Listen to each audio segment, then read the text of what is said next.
I think that's a lot of my torture. Somehow a question comes up and then I forget about the problem I was trying to solve. The detail that sent me into a tailspin, it's fairly tangible and answerable if I could step out of the panic and just get to the point of like, okay, let's make the decisions, let's put some sort of plan down. And it's so true.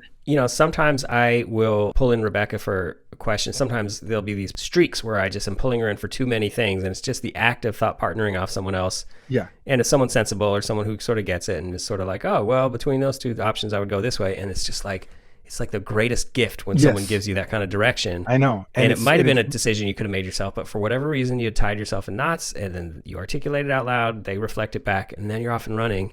Yes. But the thing that kills me is just what you just said about maybe you're asking Rebecca too much, where it gets to the point where, she's happy. I feel this way with Katrina too. Like, she's happy to answer 3 questions.